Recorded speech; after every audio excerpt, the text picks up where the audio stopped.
Hitachi తన friends, elders, lover, తల్లి ఇంకా తండ్రిని కూడా చంపగలిగాడు. కానీ ఒక్కడిని మాత్రం చంపలేకపోయాడు, తన చిట్టి తమ్ముణ్ణి.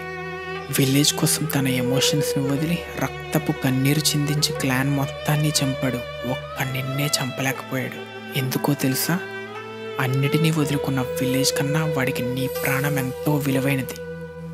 తన చావులో ఆఖరి శ్వాస వరకు కాదు, చచ్చిన తర్వాత కూడా నీకోసం కొత్త పవర్ ఇవ్వడానికి ఆలోచించాడు. ఇదంతా ఉచిహా మీద చెడు పేరు చరిపి నేను లీఫ్లో ఒక హీరోని చేయడం కోసం చేశాడు. రోగం బారిన పడిన, చావు దగ్గరికి వస్తున్న, మందులు తీసుకుంటూ కాలం పొడిగించాడు.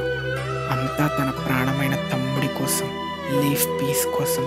అన్నిటికీ మించి సాస్కే నీ కోసం తను ఒక ద్రోహిగా, క్రిమినల్గా చావాలనుకున్నాడు. గౌరవంకు బదులు అగౌరవం, ప్రేమకు బదులు ద్వేషంతో నిండిన ఇటాచీ ఒక చిరునవ్వుతో చచ్చాడు.